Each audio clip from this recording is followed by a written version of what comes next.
सभी को माँ सरस्वती का आशीर्वाद मिले, बाबा श्याम जी का। और आप सभी लोग इस खाकी रंग के जो सपना है आपका, इसमें बहुत जल्दी आप सभी लोग एक प्रकार से कह सकते हैं कि आप इसमें क्या कह सकते हैं कि सर हम लोग कामयाब हो जाएं, क्या हो जाएं, कामयाब हो जाएं। तो चलिए शुरू करते हैं बच्चा। ये हम लोग एक बार आपको याद होगा कि सबसे पहले हमने क्या शुरू की थी वर्दी की तपस्या में। पहले हमने एक एक सब्जेक्ट का एक आपको एक पूरा सिलेबस बताने का प्रयास किया है। फिर आज हम लोग अब जो हमने फिर कोशिश की है परसों से, जैसे एक मैथ की क्लास हो चुकी है विपुल सर की, एक प्रीति मैम की रीजनिंग की क्लास हो सकती है, जीके की हो चुकी है, होगी। तो हमने इस बार पीवाईक्यू पे फोकस किया है। और पीवाईक्यू एक बार तैयारी करने से पहले जरूर पढ़ने चाहिए, जिससे आपको एक आइडिया हो जाता है कि क्वेश्चन किस तरीके के आते हैं। मतलब नहीं तो हम लोग यही सोच के चलते रहते हैं कि मतलब हमें कंप्लीट एक जानकारी नहीं हो पाती, उसकी जानकारी होनी हमें बहुत जरूरी है। तो ये साथी पीवाईक्यू की क्लास है। इसमें हम लोग अभी 60,244 भर्ती जो हुई है लेटेस्ट, उसके री एग्जाम के पैटर्न को देखेंगे, री एग्जाम के क्वेश्चंस 10 की 10 शिफ्ट। उसके बाद में जो पुराने 2019 2018 में जो पेपर हुए थे उनको देखेंगे। तो सभी लोग पेन कॉपी लेकर तैयार हैं? तो चलिए शुरू करते हैं कि राहें जहां तक जाएंगी राहगीर वहां तक जाएगा, ये दरिया से क्यों पूछ रहे, ये नीर कहां तक जाएगा, रे खींच धनु की डोर निशाना साधो अपनी मंजिल का, बाकी बाद में देखेंगे ये तीर कहां तक जाएगा। तो सभी साथी पेन कॉपी लेकर तैयार हैं? एक बार कमेंट्स में भर दीजिए हाँ सर तैयार हैं। क्या आप सभी लोग पेन कॉपी लेकर तैयार हैं? चलिए शुरू करते हैं। आप एक चीज और बता दूं कि जो आत्मसम्मान परिवर्तन बैच है, जिसकी लाइफ टाइम वैलिडिटी है, और अगर आज रात 12 बजे तक आप जुड़ते हैं तो उसमें आने वाले कोर्स भी आपको क्या मिलेंगे, फ्री मिलेंगे। 99, 100, 200, 500, 900 इस तरह के कोर्स खरीदने की आपकी टेंशन खत्म हो जाएगी। अनुभवी टीम है, बहुत बढ़िया तैयारी क्रम से चलेगी। द स्कारलेट लेटर किसने लिखी है? पुस्तक और लेखक आपके टॉपिक में है, स्कारलेट करके पुस्तक पूछिए। तो ये जो विदेशी किताबें हैं ये आपसे पूछ लेता है, विदेशी किताबें आपसे पूछ लेता है। जैसे पूछ लेगा भाई गुलिवर ट्रेवल्स किसने लिखी है, क्या पूछ लेगा गुलिवर ट्रेवल्स किसने लिखी है। या आपसे पूछ लेगा वॉर एंड पीस ये किताब किसने लिखी है, वॉर एंड पीस ये किताब किसने लिखी है, वॉर एंड पीस कितने किसने लिखी है। अनटू दी लास्ट, अनटू दी लास्ट ये किताब किसने लिखी है। तो अनटू दी लास्ट किताब ये जॉन रस्किन ने लिखी है। ये किसने लिखी है, जॉन रस्किन ने। वॉर एंड पीस ये लियो टॉलिस्टॉय ने लिखी है।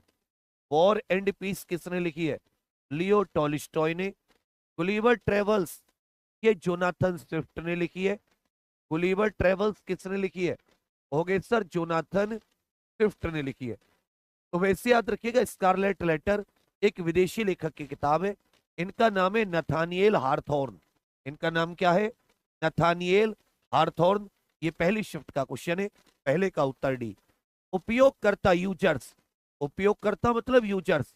कभी कभी आप लोग इसको इंग्लिश में भी देख लिया कीजिए।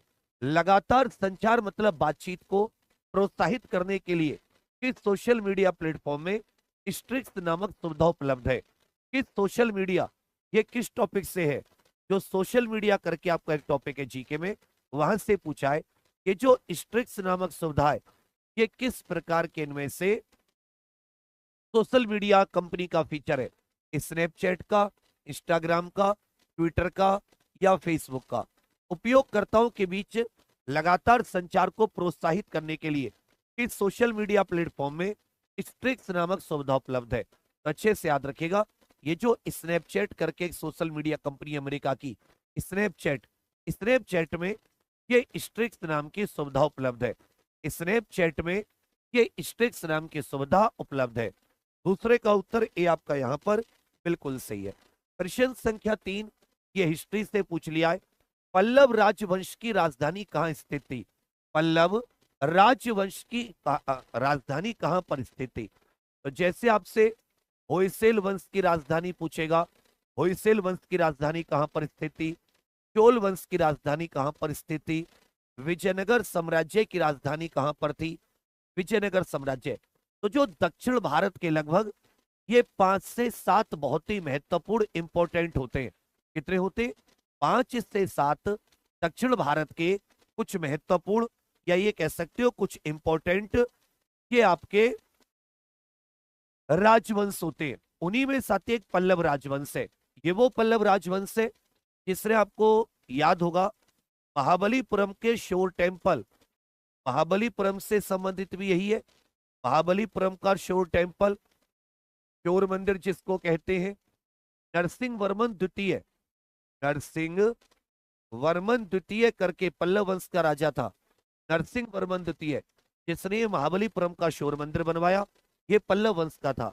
इन्होंने कांची में भी एक मंदिर बनवाया। तो याद रखिएगा तमिलनाडु का कांचीपुरम जो है, तमिलनाडु का कांचीपुरम, जबकि हेलेबीडु करके ये एक शहर है जिसको पहले द्वार समुद्र कहते थे, कर्नाटक में पड़ता है। यहाँ पर होयसल वंश की राजधानी थी। जो तंजौर है, जिसको तंजावुर भी कहते हैं, जिसको तंजौर भी कह दिया जाता है तमिलनाडु में, याद रखिएगा ये चोल वंश की राजधानी थी। और विजयनगर साम्राज्य की राजधानी कर्नाटक का हम्पी। तो तीसरे का उत्तर क्या जाता है? सी आपका बिल्कुल सही है। वित्तीय स्थिरता बोर्ड एफएसबी क्या करता है? तो कभी कभी ये अंतरराष्ट्रीय संस्थान से क्वेश्चन पूछा है, आप लोग इसमें कंफ्यूज मत होना। आप लोग क्या करना, पहले एक बार ऑप्शन देख लिया कीजिए। विकासशील देशों को वित्तीय सहायता, वित्तीय सहायता का मतलब है लोन आदि, यह अपने सदस्य देशों के विदेशी मुद्रा भंडार का प्रबंधन करता है। यह दुनिया भर के केंद्रीय बैंकों के लिए ब्याज दर को नियंत्रित करता है। यह वित्तीय स्थिरता सुनिश्चित करता है। वित्तीय स्थिरता का मतलब है कि कोई देश का घाटा ना हो, कोई देश दिवालिया ना हो। तो एक बात तो क्लियर है कि जो इसकी फुल फॉर्म है वो केवल डी वाले से मैच हो रही है। इसकी फुल फॉर्म किससे? डी वाले से, क्योंकि लोन आदि देने का काम कौन करता है? वर्ल्ड बैंक करता है। याद रखिएगा व्यापार घाटा, व्यापार संतुलन, ट्रेड बैलेंस, व्यापार संतुलन, या किसी देश को व्यापार घाटा हो जाए, विदेशी मुद्रा की कमी हो जाए, तो विदेशी मुद्रा आदि की सप्लाई कौन करता है? अंतरराष्ट्रीय मौद्रिक इंटरनेशनल, जो आईएमएफ करके हो जाता है, इंटरनेशनल मॉनेटरी फंड, अंतरराष्ट्रीय मुद्रा कोष। तो ये जो चौथा है यही बिल्कुल सही बैठता है। वित्तीय स्थिरता बोर्ड का काम क्या है?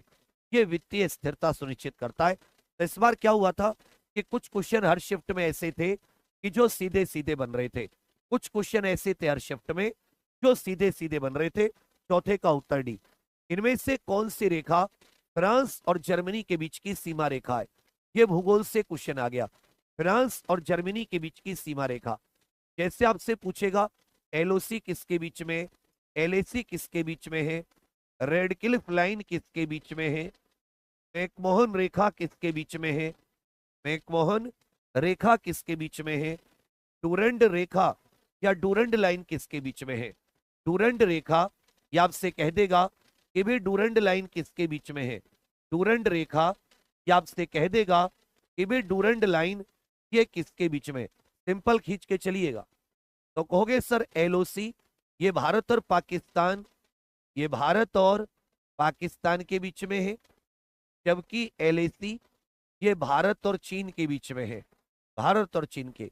रेड क्लिफ भारत और पाकिस्तान के बीच की अंतरराष्ट्रीय सीमा रेखा, जबकि मैकमोहन भारत और चीन के तिब्बत वाले हिस्से के बीच की, और डूरंड वर्तमान में पाकिस्तान और अफगानिस्तान के बीच में, वर्तमान में पाकिस्तान और अफगानिस्तान। तो यहां पर अभी इन दोनों के बीच में छोटी मोटी लड़ाई भी चल रही है। पूछा है फ्रांस और जर्मनी, अच्छे से याद रखेगा। सिक फ्राइड लाइन, ये पांचवे का सी आपका बिल्कुल सही है। विदेश व्यापार महानिदेशालय ये किस मंत्रालय के तहत आता है? विदेश व्यापार महानिदेशालय ये किस मंत्रालय के तहत आता है? सूक्ष्म लघु और मध्यम उद्यम मंत्रालय, विदेश मंत्रालय, वित्त मंत्रालय, वाणिज्य और उद्योग मंत्रालय। आपको ये भी बताना है एपीडा किसके अंतर्गत आना है, आपको ये भी बताना है एमपीडा किसके अंतर्गत आता है। एपीडा एमपीडा ये आपको बता के चल दें, ये संस्था भी किसके अंतर्गत आती है। कॉफी बोर्ड का हेडक्वार्टर कहां पर है? कॉफी बोर्ड का हेडक्वार्टर, चाय बोर्ड का हेडक्वार्टर कहां पर है?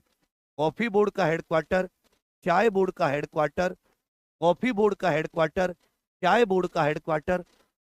तो ये मंत्रालय जिसका नाम है वाणिज्य एवं उद्योग मंत्रालय, क्योंकि यहाँ पर लिखा हुआ विदेश व्यापार महानिदेशालय।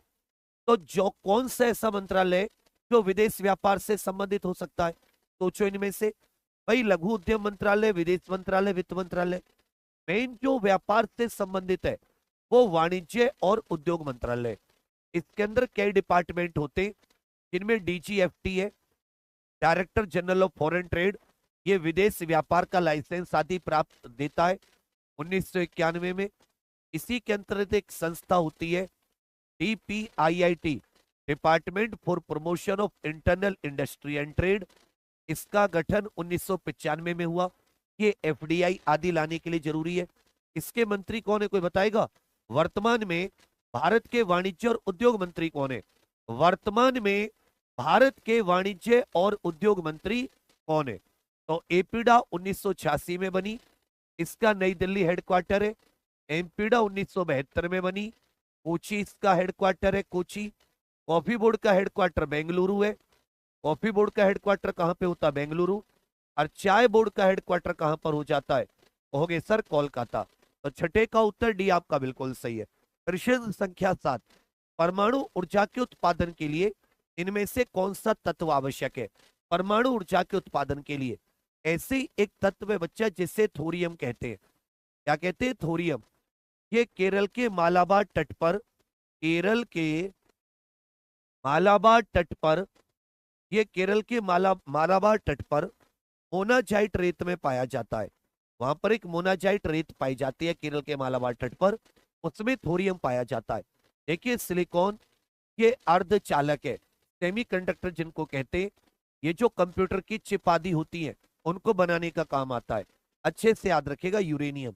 यूरेनियम परमाणु ऊर्जा के उत्पादन में काम आता है। यूरेनियम परमाणु ऊर्जा के उत्पादन में काम आता है। सातवें का उत्तर डी आपका बिल्कुल सही है। नोएडा उत्तर प्रदेश के किस जिले के अंतर्गत आता है? New Okhla, new Okhla industrial development authority, industrial development authority. इसी को शॉर्ट में क्या कह देते थे? इसी को शॉर्ट में नोएडा कहते थे। New Okhla industrial development authority. तो NYDA, इसको शॉर्ट में मिला के क्या कर दिया गया? नोएडा कर दिया गया। इसी में याद रखिएगा नॉलेज पार्क इत्यादि आते हैं। इसी में क्या आते हैं? नॉलेज पार्क इत्यादि जो जगह है वो नोएडा के अंतर्गत ही आती है। तो अच्छे से याद रखिएगा ये गौतम बुद्ध नगर नोएडा उत्तर प्रदेश के किस जिले में आता है? ये गौतम बुद्ध नगर में आता है। प्रश्न संख्या, विश्व डाक दिवस कब मनाया जाता है? वर्ल्ड पोस्ट डे कब मनाया जाता है? एक आप सभी छोटे भाई बहनों से निवेदन है, इस क्लास के लिंक को मेरे लिए एक बार अपने व्हाट्सएप पे जरूर शेयर कर दीजिए। इस क्लास के लिंक को मेरे लिए एक बार व्हाट्सएप पर जरूर शेयर कर दीजिए। एक बार सबके सब इस क्लास के लिंक को व्हाट्सएप पर जरूर शेयर कर दें। कि डुबकियां सिंधु में गोताखोर लगाता है, क्या जाकर खाली हाथ लौट कर आता है। मिलते नहीं मोती यूं ही गहरे पानी में, बढ़ता दुगना विश्वास इसी हैरानी में। आखिर मुट्ठी खाली उसकी अरबार नहीं होती, कोशिश करने वालों की, मेहनत करने वालों की कभी हार नहीं होती। विश्व डाक दिवस तो 9 अक्टूबर 1874 को, 9 अक्टूबर 1874 यूनिवर्सल पोस्टल यूनियन की स्थापना हुई थी, जिसका हेडक्वार्टर स्विट्जरलैंड के बर्न शहर में। इसका हेडक्वार्टर कहां पर है? स्विट्जरलैंड के बर्न शहर में। इसी वजह से प्रत्येक वर्ष 9 अक्टूबर को विश्व डाक दिवस मनाते हैं। 9 अक्टूबर को क्या मनाते हैं? कहोगे सर विश्व डाक दिवस मनाते हैं। इंडियन नेशनल कांग्रेस की स्थापना किस वर्ष हुई थी? मुंबई में। अच्छे से याद रखेगा, जबकि WC बनर्जी इसके पहले अध्यक्ष थे। WC बनर्जी प्रथम अधिवेशन के अध्यक्ष थे। WC बनर्जी। जिस समय कांग्रेस की स्थापना हुई, डफरिन, अच्छे से याद रखिएगा, ये भारत का वायसराय था। तो इंडियन नेशनल कांग्रेस कह लो या कांग्रेस की स्थापना कहोगे सर दिसंबर 1885। दिसंबर 1885। भारत का पहला हवाई अड्डा कहां पर स्थित था? इस क्वेश्चन को लेकर बहुत ज्यादा डाउट हुए। इस क्वेश्चन को लेकर क्या हुए, होंगे सर बहुत सारे डाउट, क्योंकि पहली जो भारत की व्यावसायिक उड़ान थी वो इलाहाबाद से नैनी के बीच में, वो किसके बीच में कहोगे सर, इलाहाबाद से नैनी के बीच में। इन्होंने कुछ और माना, बाद में इसको बदल दिया। तो अगर आपसे प्रथम व्यावसायिक उड़ान के बारे में या प्रथम वाणिज्यिक उड़ान के बारे में कहें कि भारत में पहली वाणिज्यिक उड़ान, तो इलाहाबाद से नैनी के बीच में, इलाहाबाद से नैनी के बीच में, ये हेनरी पिके करके एक व्यक्ति थे, फ्रांस के पायलट थे, इन्होंने साथ ही यहां पर उड़ान भरी थी। भारत का जबकि पहला हवाई अड्डा ये बॉम्बे में, भारत का पहला हवाई अड्डा उस समय के बॉम्बे, वर्तमान के मुंबई। भारत में व्यवसाय के लिए सेवा हेतु जीएसटी पंजीकरण के लिए सीमा कितनी है, सेवा के मामले में सामान्य राज्य। तो देखिए दो प्रकार के राज्य होते हैं, एक सामान्य राज्य और एक उत्तर पूर्व आदि के विशेष राज्य। एक होती है वस्तु के मामले में, एक होता है सेवा के मामले में। तो यहां पर याद रखेगा 40 लाख, 20 लाख, यहां पर 20 लाख और यहां पर 10 लाख। तो क्वेश्चन पूछा है भारत में व्यवसाय के लिए सेवा हेतु जीएसटी पंजीकरण की सीमा क्या है। अगर वो सामान्य राज्य देता तो ये कितनी होती, 20 लाख होती। विशेष राज्य देता तो कितनी होती, 10 लाख होती। लेकिन उसने कुछ भी नहीं दिया, इसमें साथ ही सामान्य राज्य के हिसाब से पूछा था कि भारत में यदि हम लोग सामान्य राज्य की बात करें, जनरल राज्यों की बात करें, तो सामान्य राज्यों में जीएसटी से छूट, अगर 20 लाख तक का आपका टर्नओवर है तो आपको जीएसटी पंजीकरण की आवश्यकता नहीं है, इससे ऊपर आपको जीएसटी पंजीकरण कराना होगा। 12 का उत्तर ए आपका बिल्कुल सही है। प्रश्न संख्या 13, देश में दुर्भावनापूर्ण फाइल वाली छवियों का उपयोग हैकर को आपके खाते की जानकारी चुराने या आपके कंप्यूटर को संक्रमित करने में मदद करने के लिए किया जाता है। इनमें से किस प्रकार वो किसका प्रयोग करता है, होगे सर इमेज का प्रयोग करता है, छवि का प्रयोग करता है। अच्छे से याद रखिएगा, जो हैकर होता है वो किस प्रकार की, आपको कोई फोटो भेज देगा, क्या भेज देगा, फोटो। फोटो समझते हो, आपने सोचा इतना सुंदर सा फोटो आया, जैसे क्लिक किया आपके कंप्यूटर या मोबाइल फोन में कंप्यूटर वायरस आ जाएगा, फिर आपके उस वायरस से आपके जो पर्सनल जानकारी है, खाते की जानकारी है, उससे चुरा लिया जाएगा। Image phishing, cat phishing, smishing. जो स्मिशिंग होती है ये एसएमएस के माध्यम से, आपको जैसे बैंक का मैसेज आया कि भाई आपका एटीएम बंद हो गया, इस पर क्लिक करें, आपने ध्यान नहीं दिया, क्लिक कर दिया, नाश हो जाएगा। तो किसी भी अनजाने लिंक पर, अनजाने किसी फोटो पर, अनजाने वीडियो पर क्लिक मत किया कीजिए, इसको इमेज फिशिंग कहते हैं। इमेज के माध्यम से धोखा देना या किसी फोटो आदि के माध्यम से। 13 का उत्तर ए आपका बिल्कुल सही है। क्रोएशिया गणराज्य की राजधानी क्या है, क्रोएशिया गणराज्य की आपसे राजधानी पूछिए। फिर से कहूंगा आप सभी को कि सफलता एक चुनौती है, स्वीकार करो, क्या कमी रह गई देखो और सुधार करो। जब तक ने सफलो नींद चैन को त्यागो तुम, संघर्ष का मैदान छोड़ मत भागो तुम। कुछ किए बिना ही जय जयकार नहीं होती, कोशिश करने वालों की, मेहनत करने वालों की कभी हार नहीं होती। साथियों, लोग दीपावली की छुट्टियां मनाएंगे, तुम दीपावली की छुट्टी के साथ साथ अपनी पढ़ाई कीजिए, उस लक्ष्य को याद करके, क्योंकि फॉर्म की संख्या भर के होगी, वैकेंसी 1/3 रह गई। जब तक बिल्कुल घुटने मैदान में पूरा जी जान तन मन सब कुछ नहीं झोंक दोगे, बहुत मुश्किल है। तो क्या इस बार तैयार हो, एक बार लिख दो कि जब तक तोड़ेंगे नहीं तब तक छोड़ेंगे नहीं। Croatia, Mexico, Dubrovnik, Zagreb. अच्छे से याद रखिएगा, जाग्रेब साथीस की राजधानी है और कूना इनकी मुद्रा हो जाती है। कूना क्या हो जाती है, इनकी मुद्रा हो जाती है। आतंकवाद से लड़ने में सूचना साझा करना किन तरीकों से महत्वपूर्ण हो जाता है। मान लो आप आतंकवाद से लड़ रहे हैं या दो देश आतंकवाद से लड़ रहे हैं, तो इससे क्या फायदा होगा, अगर आप आपस में सूचना, कोई गुप्त सूचना आपको मिली, उससे साझा करोगे। आतंकवादी संगठनों को सुरक्षा एजेंसियों द्वारा हमलों को अधिक प्रभावी ढंग से समन्वित करने में सहायता करता है। क्या उस सूचना से आतंकवादी संगठन अच्छे से एक प्रकार से कर सकते हैं मतलब वो अच्छे से हमला ऑर्गेनाइज कर सकते हैं, अन्य देशों के साथ संबंधों में सुधार, अधिकारियों को संभावित आने वाले खतरों को अधिक तेजी से पहचानने में सहायता और सेना की क्षमताओं को मजबूत। तो सी इसका बिल्कुल सही है। अगर भाई आतंकवाद के मामले में सूचना साझा कर देते हैं तो जो अधिकारी जिनका काम है इनको रोकना जो ये आतंकवादी हमले होते हैं ये संभावित खतरों को आसानी से पहचान कर रोक पाते हैं। भारत के किस पड़ोसी देश को थंडर ड्रैगन की भूमि कहा जाता है? किस पड़ोसी देश को थंडर ड्रैगन की भूमि कहा जाता है? किस पड़ोसी देश को इसको थंडर ड्रैगन या थंडर बोल्ट की भूमि भी कहते हैं? इसको थंडर ड्रैगन या थंडर बोल्ट। म्यांमार को लैंड ऑफ पगोड़ा कह देते हैं, म्यांमार को लैंड ऑफ पैगोड़ा कह देते हैं, इसको पैगोड़ा की भूमि।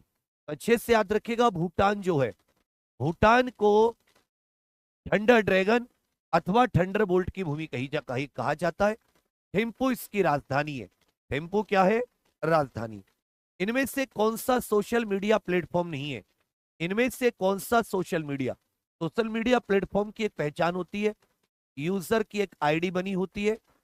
इसके अलावा वो आपस में एसएमएस या वीडियो के माध्यम से, एसएमएस अथवा वीडियो के माध्यम से वो एक दूसरे से जुड़ पाते हैं, वो एक दूसरे से जुड़ पाते हैं, कनेक्शन हो पाता है, नेटवर्किंग हो पाती है, आपस में बातचीत कर पाते हैं।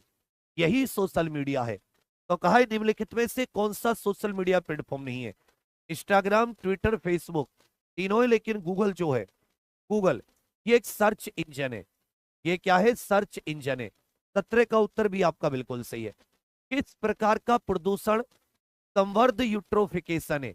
इनमें से किस प्रकार के संवर्धन को यूट्रोफिकेशन कहा जाता है?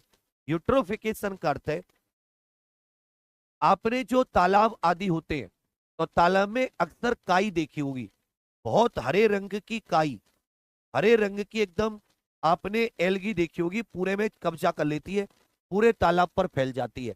तो जब खेतों से जो रासायनिक खाद वाला पानी होता है बारिश आदि के समय पर वो बहकर तालाब में आता है, तो जो एल्गी होती है, शैवाल, उसकी ग्रोथ बहुत तेजी से होने लगती है।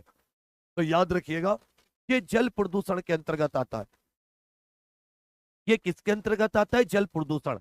भारत ने 1974 में जल प्रदूषण को रोकने के लिए एक कानून भी बनाया हुआ है। प्रश्न संख्या 19, 1946 के विमुद्रीकरण के समय आरबीआई के गवर्नर कौन थे?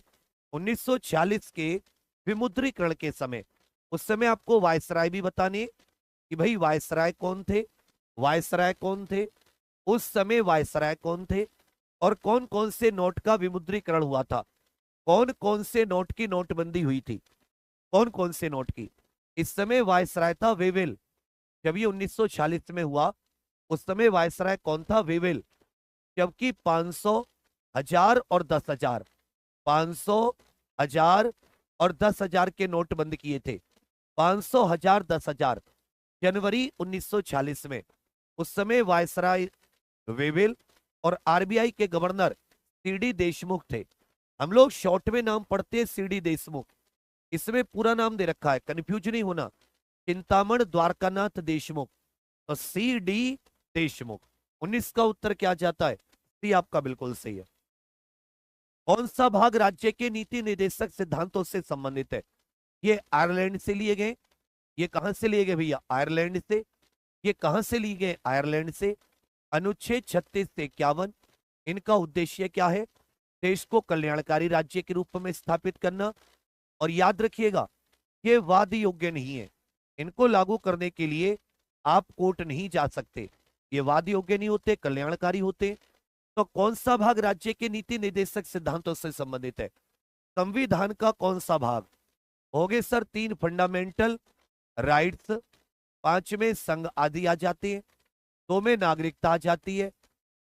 संविधान का भाग 4, संविधान का भाग 4, 20 का उत्तर है आपका बिल्कुल सही है। अ लाइफ मिस स्पेंट, ये किसके द्वारा लिखी गई? अ लाइफ मिस स्पेंट, ये किसकी किताब है? अ लाइफ मिस स्पेंट, इन्होंने अपनी आत्मकथा लिखी है। सूर्यकांत त्रिपाठी निराला, ये वैसे तो हिंदी के कवि हैं, हिंदी के प्रसिद्ध कवि हैं, सुविख्यात कवि हैं। इन्होंने अंग्रेजी में अ लाइफ मिस स्पेंट अपनी एक आत्मकथा भी लिखी है। 21 का उत्तर भी। आसमान के नीले होने का मुख्य कारण क्या है? आसमान के नीले होने का मुख्य कारण क्या है? ये साइंस से क्वेश्चन आया है। आसमान के नीले होने का मुख्य कारण कहोगे सर, वायु के अणुओं द्वारा सूर्य के प्रकाश का प्रकीर्णन, स्कैटरिंग ऑफ सनलाइट। यहां पर कौन सी लाइट का प्रकीर्णन होता है? जो सूर्य प्रकाश है, वायु के जो अणु होते हैं, वायु के अंदर जो मॉलिक्यूल होते हैं, वो सूर्य के प्रकाश का प्रकीर्णन कर देते, बिखराव कर देते, और जिससे साथ ही बाकी रंग तो बिखर जाते, केवल नीला दिखाई देता है। तो आसमान के नीलेपन का मुख्य कारण क्या है? Scattering of light, scattering of sunlight. 22 का उत्तर है आपका बिल्कुल सही है। प्रायद्वीपीय भारत की सबसे लंबी नदी 1465 किलोमीटर, 1465 किलोमीटर। प्रवरा, मंजीरा, प्रवरा, मंजीरा, इंद्रावती, ये सब इसकी सहायक नदियां हैं। ये सब क्या है? सहायक नदियां। इसको दक्षिण गंगा भी कहा जाता है। इस नदी को अच्छे से याद रखेगा, दक्षिण गंगा। प्रायद्वीपीय भारत की जो अपना दक्षिण भारत है, इसकी सबसे लंबी नदी अच्छे से याद रखेगा भैया, गोदावरी। प्रायद्वीपीय भारत की सबसे लंबी नदी 1465 किलोमीटर। गंगा जी के बाद में गोदावरी। गोदावरी दूसरी सबसे लंबी नदी भी है। गोदावरी भारत की दूसरी सबसे लंबी नदी भी है। तो इसका उत्तर है आपका बिल्कुल सही है। एनएचआरसी का पूर्ण रूप बताइए, और एनएचआरसी का गठन कब हुआ? इसमें अध्यक्ष सहित पूर्णकालिक सदस्यों की संख्या कितनी है? अध्यक्ष प्लस होल टाइम मेंबर की संख्या कितनी है? एनएचआरसी। तो एनएचआरसी का गठन 12 अक्टूबर 1993। एनएचआरसी का गठन 12 अक्टूबर 1993। National human rights commission, national human rights commission Bharat, national human rights commission, राष्ट्रीय मानवाधिकार आयोग, राष्ट्रीय मानवाधिकार आयोग। तो इसमें दोनों ही फुल फॉर्म मेरे विचार में सही लग रही हैं, थोड़ी सी गड़बड़ होगी लिखने में। National human rights commission Bharat, NHRC, गठन 12 अक्टूबर 1993। एक अध्यक्ष, 5 सदस्य, टोटल 6 होते हैं। अध्यक्ष सहित 6, अध्यक्ष के अलावा 5। क्वेश्चन का तरीका देख लेना। क्वेश्चन का तरीका, वर्ष 1985 को कौन सा अंतरराष्ट्रीय वर्ष घोषित किया गया था? जो साथी वर्ष 1985 है, इसे कौन सा अंतरराष्ट्रीय वर्ष घोषित किया गया था? इसे कौन सा अंतरराष्ट्रीय वर्ष? आप राष्ट्रीय युवा दिवस भी बताइए, अंतरराष्ट्रीय युवा दिवस, राष्ट्रीय युवा दिवस बताइए, अंतरराष्ट्रीय युवा दिवस बताइए। राष्ट्रीय युवा दिवस, अंतरराष्ट्रीय युवा दिवस, राष्ट्रीय युवा दिवस, अंतरराष्ट्रीय युवा दिवस।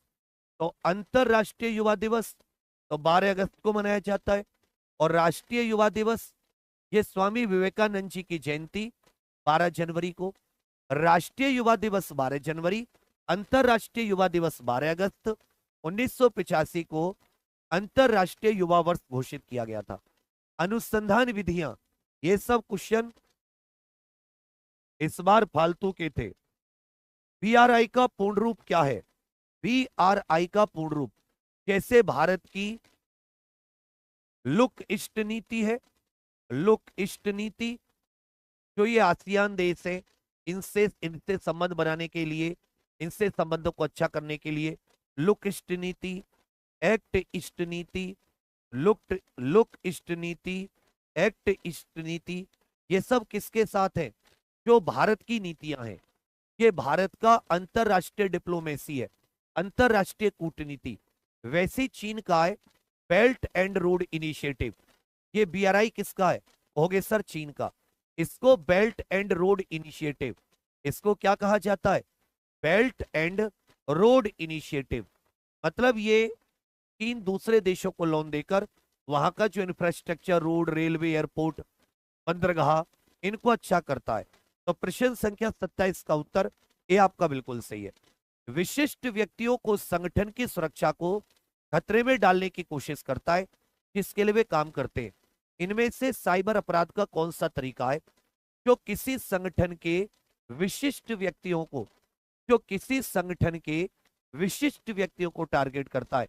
जो अधिकारी आदि होती है किसी संगठन के, जिनके पास किसी संगठन के महत्वपूर्ण लॉगिन होते हैं, ये सीधा उसको टारगेट करने की कोशिश करते हैं। स्नेकिंग, स्टेकिंग, स्पीयर या स्पैमिंग। तो जो स्पीयर फिशिंग होती है, स्पीयर माने भाला, भाला किसको मारा जाता है? विशेष व्यक्तियों को। जो स्पीयर फिशिंग है, ये किसी संगठन के खास लोगों को ही एक प्रकार से कहोगे सर टारगेट करता है। भारत में पहली बार राष्ट्रीय कृषि नीति ये कब घोषित की गई थी? राष्ट्रीय कृषि नीति और भारत का राष्ट्रीय कृषि आयोग का गठन कब हुआ था? भारत के राष्ट्रीय कृषि आयोग का गठन तो जो 2004 में अच्छे से याद रखिएगा, राष्ट्रीय किसान आयोग का गठन हुआ। राष्ट्रीय किसान आयोग का गठन, राष्ट्रीय किसान आयोग का गठन। राष्ट्रीय कृषि आयोग मृधा मृधा करके इसके एक अध्यक्ष थे, RN मृधा कुछ करके ये इसके अध्यक्ष बने 1974-75 के समय पर राष्ट्रीय कृषि आयोग। जबकि पहली बार राष्ट्रीय कृषि नीति ये जुलाई 2000 में, राष्ट्रीय कृषि नीति ये जुलाई 2000 में, राष्ट्रीय कृषि नीति ये जुलाई 2000 में घोषित की गई 29 देश में अंतरराष्ट्रीय मानवाधिकार कानून के लागू करने के लिए संयुक्त राष्ट्र मानवाधिकार आयोग को संयुक्त राष्ट्र मानवाधिकार परिषद द्वारा प्रतिस्थापित किया गया। एक यूनाइटेड नेशंस ह्यूमन राइट्स आयोग हुआ करता था। ये आयोग 1946 में बना और इसने 2006 तक काम किया। 2006 15 मार्च 2006 को इस आयोग को हटाकर 15 मार्च 2006 को इस आयोग के स्थान पर संयुक्त राष्ट्र मानवाधिकार परिषद आ गई। कौन आ गई? संयुक्त राष्ट्र मानवाधिकार परिषद। तो वर्तमान में संयुक्त राष्ट्र मानवाधिकार आयोग को किसके द्वारा प्रतिस्थापित किया गया है? संयुक्त राष्ट्र मानवाधिकार परिषद। कब से? 15 मार्च 2006 से। 15 मार्च 2006 भारतीय कृषि अनुसंधान संस्थान ने भारत में बासमती किस्मों की खेती के लिए किस देश के खिलाफ कानूनी कार्रवाई? तो ये जो भारतीय कृषि अनुसंधान संस्थान है, इसने पाकिस्तान के खिलाफ बासमती चावल को लेकर कानूनी कार्रवाई की बात कही है। कौन सा भारतीय राज्य अपनी अनूठी वर्ली चित्रकला के लिए जाना जाता है? ये जो साथी हमारी संस्कृति है, कला और संस्कृति से क्वेश्चन पूछा है। ये क्वेश्चन कहां से पूछा गया है? कला और संस्कृति से। वर्ली चित्रकला के लिए कौन सा राज्य है? मधुबनी चित्रकला बताइए, पिथौरा चित्रकला बताइए। मधुबनी चित्रकला, पिथौरा चित्रकला। गोंड पेंटिंग के लिए बताइए कौन सा है? पट्टचित्र के लिए कौन सा राज्य है? पट्टचित्र के लिए तो पट्टचित्र नाम से जो फेमस पेंटिंग है ये उड़ीसा में, गोंड मध्य प्रदेश में, गुजरात की पिथौरा पेंटिंग और अच्छे से याद रखिएगा बिहार की मधुबनी। जबकि वर्ली चित्रकला ये महाराष्ट्र की है। वर्ली चित्रकला किसकी है? महाराष्ट्र की। चिकनकारी एक पारंपरिक कढ़ाई शैली है जिसकी उत्पत्ति उत्तर प्रदेश के किस शहर में? इनमें से उत्तर प्रदेश का कौन सा शहर चिकनकारी के लिए प्रसिद्ध है? इनमें से कौन सा चिकनकारी के लिए प्रसिद्ध है? इनमें से कौन सा चिकनकारी के लिए प्रसिद्ध है उत्तर प्रदेश का? कहोगे सर लखनऊ। चिकनकारी के लिए कौन सा प्रसिद्ध है? लखनऊ। महासागर के अम्लीकरण का प्राथमिक कारण क्या है? जो महासागर होते हैं इनके अम्लीकरण, इनकी एसिडिटी बढ़ती जा रही है, इनमें अम्ल की मात्रा बढ़ती जा रही है। समुद्री जल का CO2 का अवशेषण, तेल का रिसाव, अत्यधिक मछली पकड़ना, समुद्र जल के तापमान में वृद्धि। तो जो समुद्र होता है ये वातावरण से, वायुमंडल से कार्बन डाइऑक्साइड का अवशोषण करता है। कार्बन डाइऑक्साइड एक अम्लीय ऑक्साइड है, किससे याद रखिएगा महासागरों का भी अम्लीकरण होता जा रहा है। मानवाधिकारों की सार्वभौमिक घोषणा का कौन सा अनुच्छेद उत्पीड़न से शरण लेने के अधिकार की गारंटी देता है? इनमें से कौन सा अनुच्छेद चरण के अधिकार से संबंधित है? चरण के अधिकार से संबंधित है। चरण के अधिकार से संबंधित है। चरण के अधिकार से संबंधित है। सबके सब खींचकर उत्तर दीजिए। इनमें से कौन सा शरण के अधिकार से संबंधित है? शरण के अधिकार से। हो गए सर। चरण के अधिकार से इनमें अनुच्छेद 14 संबंधित है, चरण के अधिकार से इनमें, जबकि 16 ये फैमिली के अधिकार से संबंधित है। फैमिली, विवाह का अधिकार, फैमिली अथवा विवाह का अधिकार अनुच्छेद 18 में याद रखिएगा, इसमें धर्म की स्वतंत्रता है। 35 का उत्तर भी आपका बिल्कुल सही है। एनपीए का पूर्ण रूप क्या है? अगर किसी लोन का ब्याज या मूल 90 दिन के अंदर कुछ भी नहीं चुकाया जाता, किसी का भी भुगतान नहीं होता, ना ब्याज का ना मूल का, ना ब्याज का ना मूल का, तो फिर वहां आपको बताना है कि वो एनपीए घोषित कर दिया जाता है।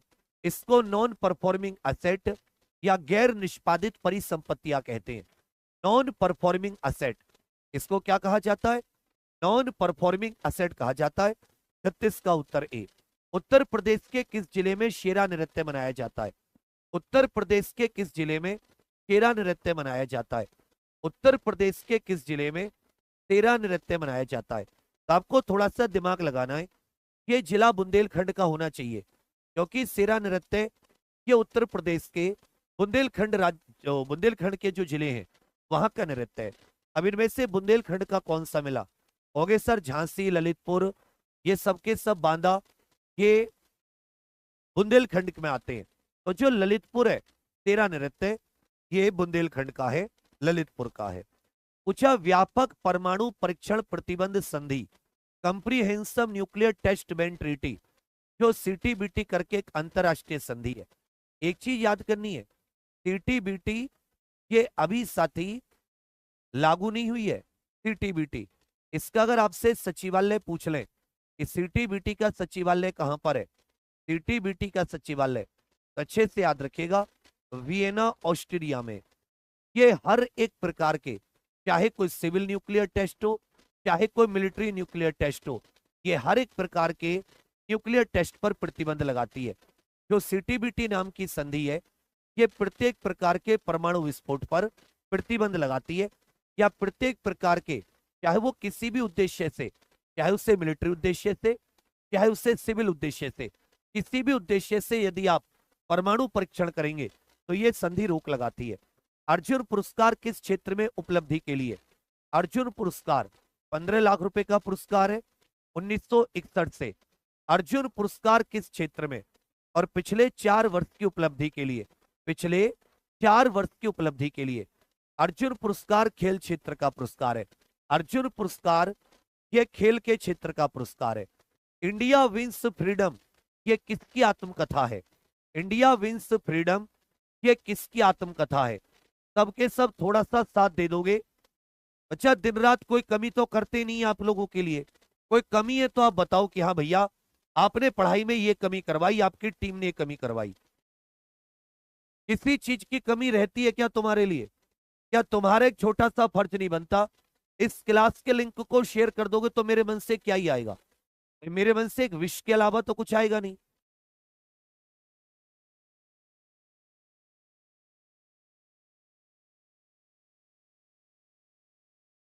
खींच कर लेकर चलो सबके सब कि मन के जीते जीत है, मन के हारे हार, और हार गए जो बिन लड़े उन पर है धिक्कार, उन पर है धिक्कार जो ना देखें सपना, सपनों पर अधिकार असल अधिकार है अपना। तो भोर का एक तारा है, परिवर्तन का एक नारा है, ये मेहनत ये संघर्ष केवल और कुछ दिन का, उसके बाद सब कुछ तुम्हारा है। माता पिता कितनी शिद्दत से, कितनी लगन से अपने शरीर अपने सुख सुविधा का कोई ख्याल ना करते हुए हम सबके लिए मेहनत करते हैं। हमारा एक बार फर्ज बनता है हम भी पूरी जान लगाकर, बिल्कुल अंगद का पैर जमा कर इतनी जबरदस्त मेहनत करें।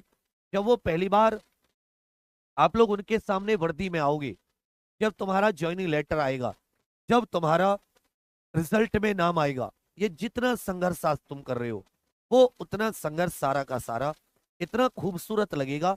एक कहानी सी कि भाई मेरी भी कोई कहानी थी, बिना संघर्ष के ऐसे ही सीधा मिला, तो क्या तुम कोई कहानी रच पाओगे? तो कहानी बन रही है तुम्हारी, इंजॉय करो इसे, पढ़ाई करो, लेकिन कहानी से हटो मत। समझ रहे मेरी बात? India wins freedom, India wins freedom ये अबुल कलाम आजाद जी की है। अबुल कलाम आजाद जी की है। इंडियाज स्ट्रगल, इंडियाज स्ट्रगल नाम से सुभाष चंद्र बोस जी की है, सुभाष चंद्र बोस जी की है, सुभाष चंद्र बोस जी की है। जबकि याद रखिएगा अबुल कलाम आजाद जी की India wins freedom, Abul Kalam Azad ji की इंडिया विंस फ्रीडम। एल के आडवाणी जी की my country my life, L के आडवाणी जी की अच्छे से याद रखिएगा, my country my life, my country my life, my country my life. इसी प्रकार राजेंद्र प्रसाद जी की हो जाती है इंडिया डिवाइडेड, राजेंद्र प्रसाद जी की हो जाती है इंडिया डिवाइडेड, इंडिया डिवाइडेड।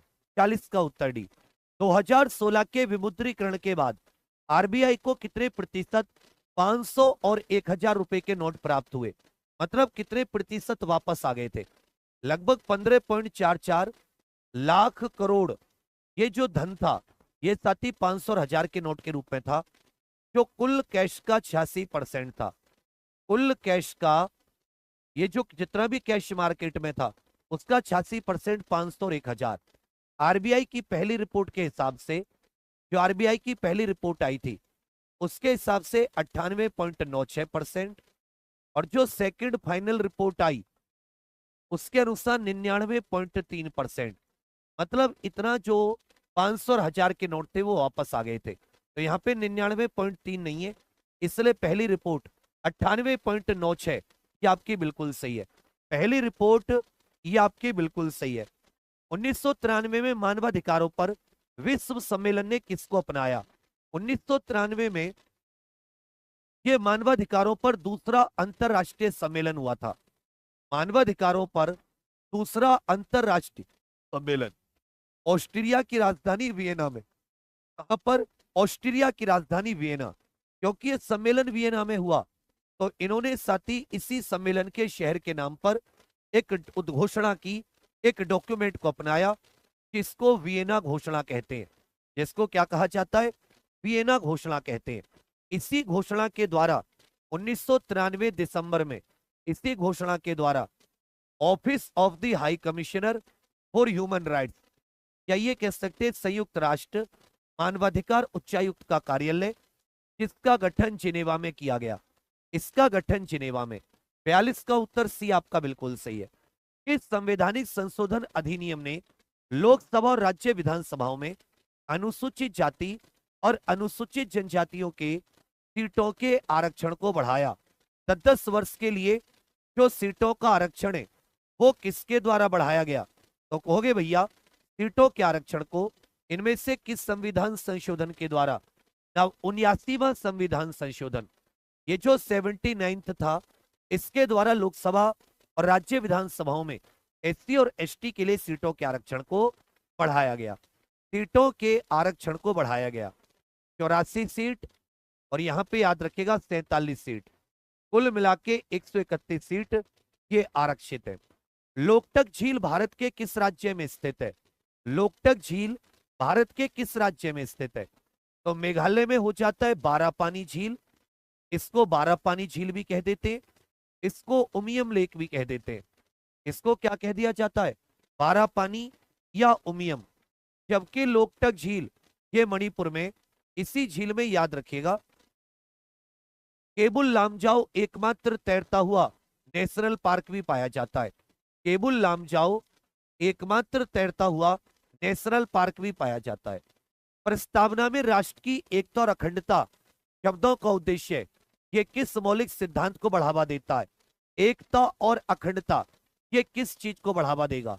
एकता और अखंडता ये इनमें से किस चीज को बढ़ावा देगा? सोचो, हमारी प्रस्तावना में एकता और अखंडता, एकता शब्द तो पहले से था, अखंडता को 42वें संविधान संशोधन से जोड़ा गया।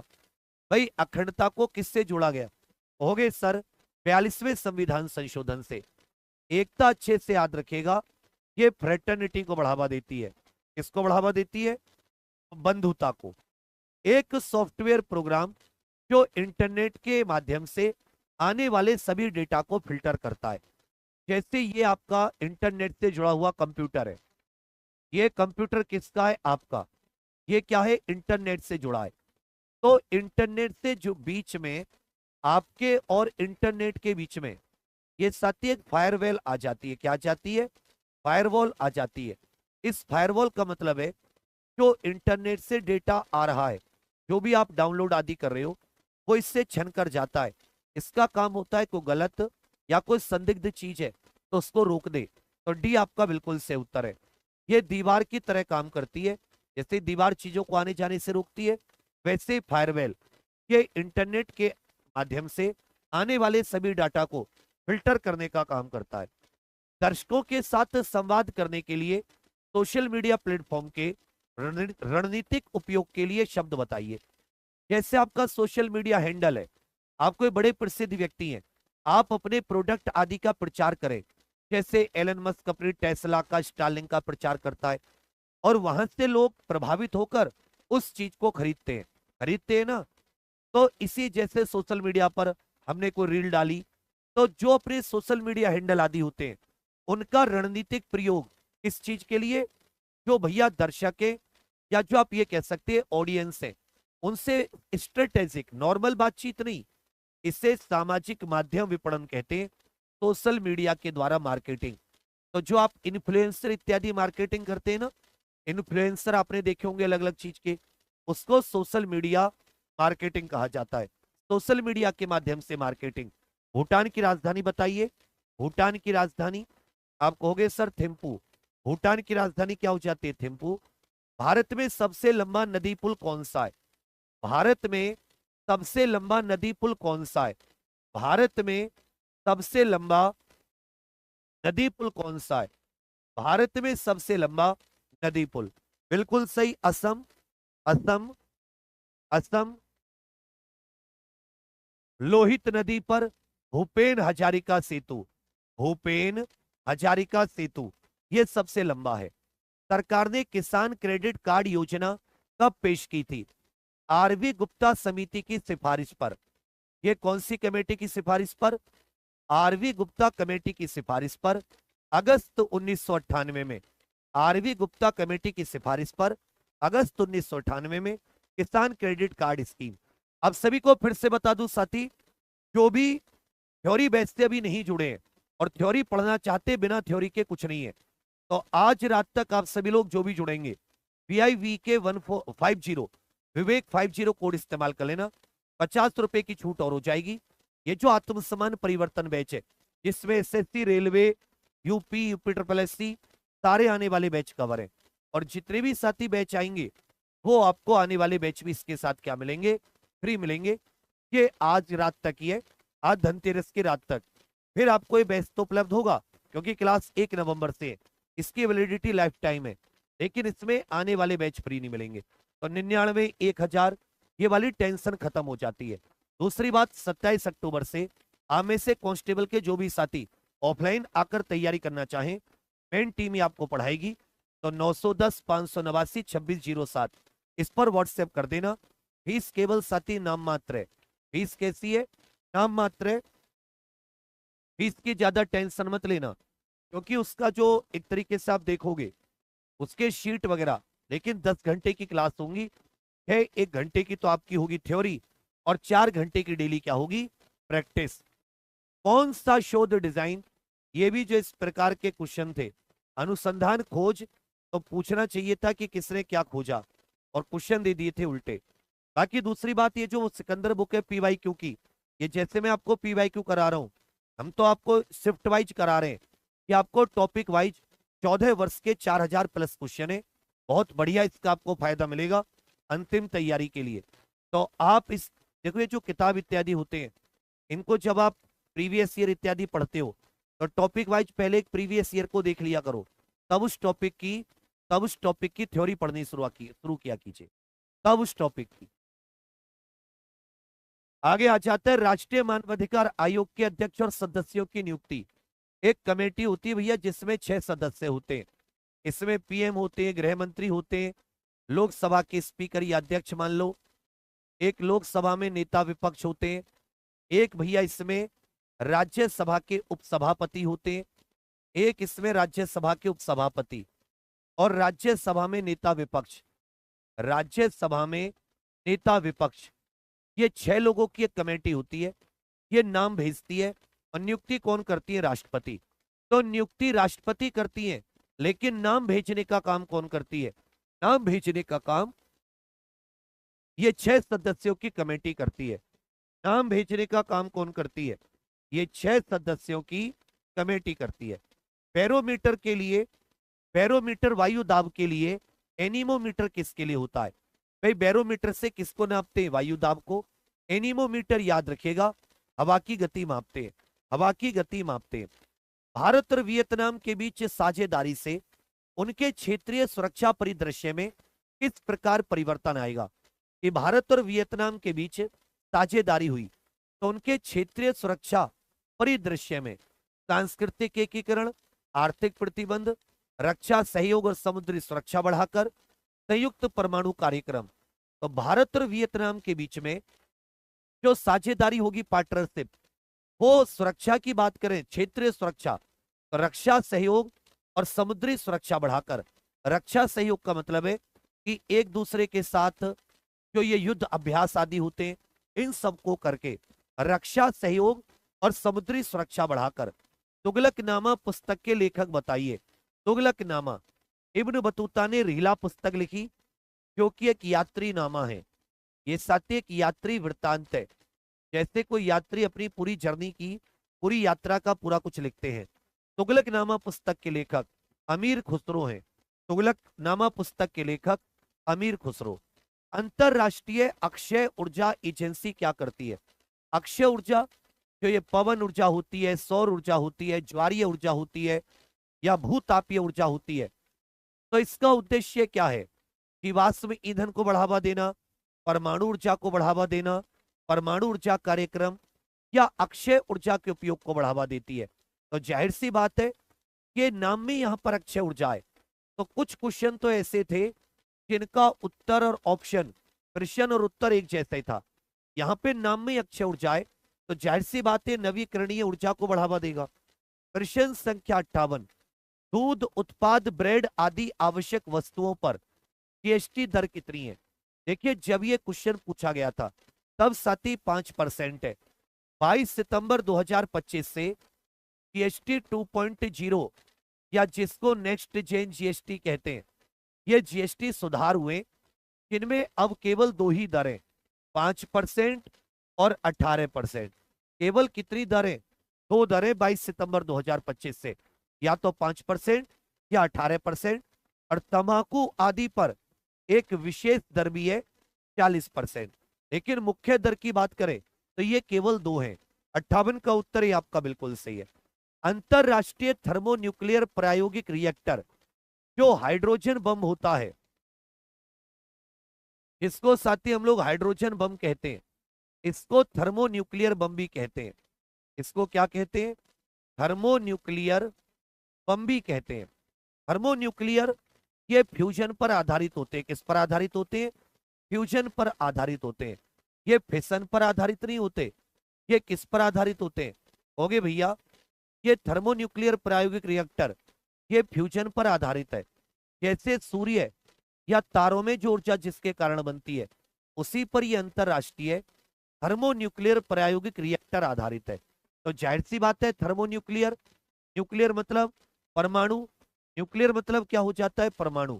यहाँ पर न्यूक्लियर फिशन है ये ना, इसमें न्यूक्लियर फिशन नहीं आएगा, इसमें क्या आएगा? फ्यूजन।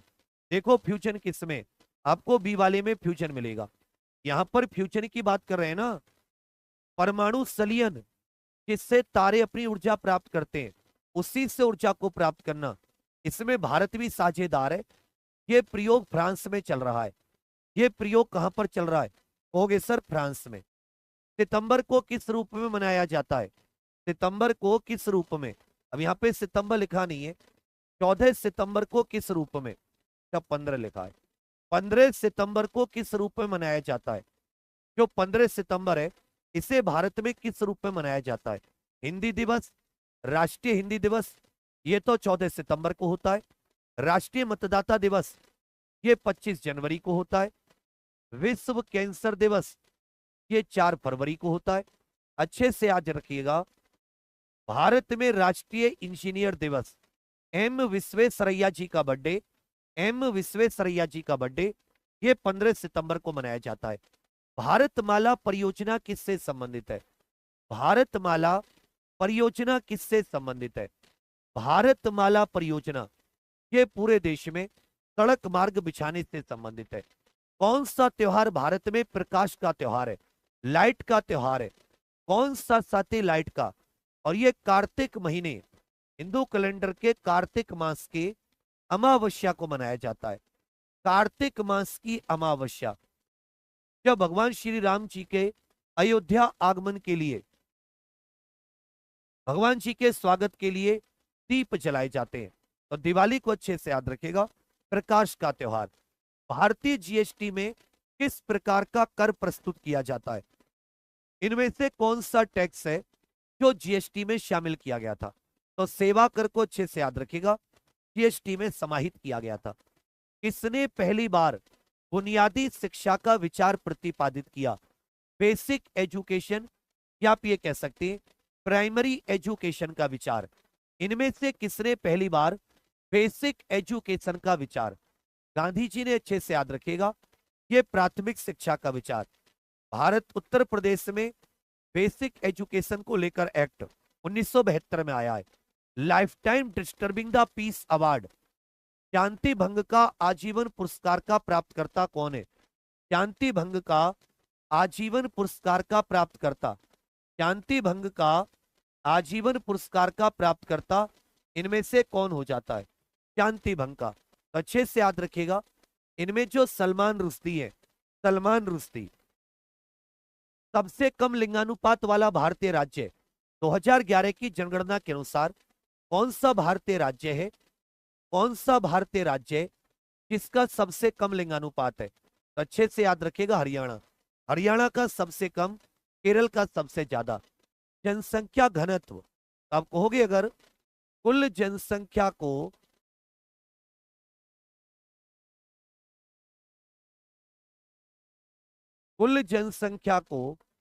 कुल क्षेत्रफल से डिवाइड करते हैं, कुल क्षेत्रफल से, तो 1 मीटर स्क्वायर में कितने लोग रह रहे हैं प्रति वर्ग किलोमीटर, ये पता चल जाएगा। जैसे भारत का जो जनघनत्व है वो 382 व्यक्ति प्रति वर्ग किलोमीटर, मतलब 1 किलोमीटर स्क्वायर एरिया में 382 व्यक्ति रहते हैं। तो पूछा जनसंख्या घनत्व, आकार बटे वजन, स्पेस बटे संख्या, संख्या बटे स्पेस, आकार बटे स्पेस। तो आप कहोगे सर जनसंख्या की, जो एक प्रकार से आप ये कह सकते हो, जनसंख्या की जो संख्या होती है उसको किससे डिवाइड कर देते हैं? स्पेस अथवा क्षेत्रफल। स्पेस का मतलब क्या है कि भाई क्षेत्र कितना है, स्थान कितना है, उस स्थान के एरिया से डिवाइड कर देते हैं। 67 का उत्तर सी आपका बिल्कुल सही है। बायोमेट्रिक प्रौद्योगिकी का एकीकरण भारत के आंतरिक सुरक्षा ढांचे को कैसे बढ़ाता है? बायोमेट्रिक टेक्नोलॉजी का एकीकरण भारत के आंतरिक सुरक्षा ढांचे को कैसे बढ़ाता है?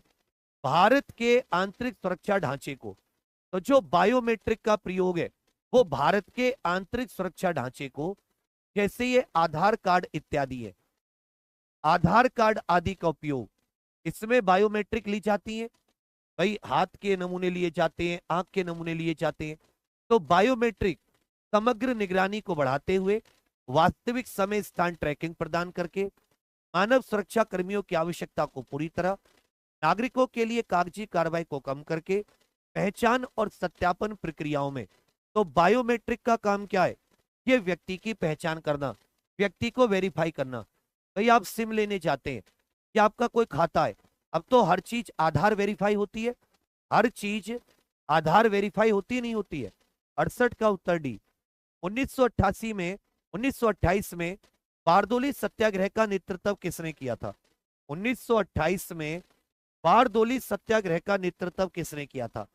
1928 में बारदोली सत्याग्रह, तो कहोगे सर बारदोली सत्याग्रह का नेतृत्व सरदार वल्लभ भाई पटेल जी ने किया था। चीन ने तिब्बत पर किस वर्ष आक्रमण किया था? चीन ने तिब्बत पर ये अपना आक्रमण किस वर्ष किया था? चीन ने तिब्बत पर अपना आक्रमण कब किया था? चीन ने तिब्बत पर अपना आक्रमण, आईटीबीपी भारत चीन सीमा की रक्षा करती है, आईटीबीपी भारत चीन सीमा की रक्षा करती है।